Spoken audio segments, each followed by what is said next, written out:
ఇంతవరకు ఉక్రెయిన్లోని Donetsk, Luhansk, Zaporizhzhia, Kherson ప్రాంతాల్లో చొరబాటు పెంచేసుకుని కొత్త ప్రాంతాలను ఆక్రమించుకుంటూ ఉన్నటువంటి రష్యాకి భారీ చావు దెబ్బ తగిలింది. రష్యా ఆధీనంలో ఉన్నటువంటి క్రిమియా 2014 ఉక్రెయిన్ నుంచి ఆక్రమించుకున్నటువంటి రష్యా చేతిలో ఉన్నటువంటి క్రిమియా మీదన దాడి పెద్ద ఎత్తున జరగటం, అనేక మంది ప్రాణాలు కోల్పోయినటువంటి సంఘటన గురించి మాట్లాడుకున్నాం.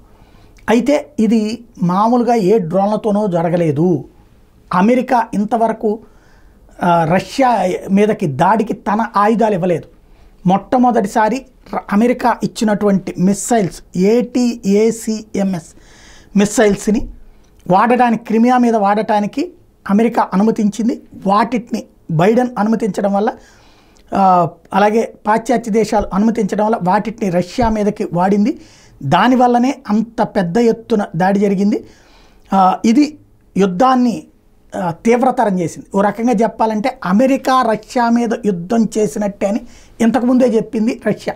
ఇప్పుడు ఇక మరి ఇది మూడో ప్రపంచ యుద్ధం వైపు దారి తీస్తుందా, లేకపోతే రష్యానే వెనక్కి తగ్గుతుందా చూడాలి.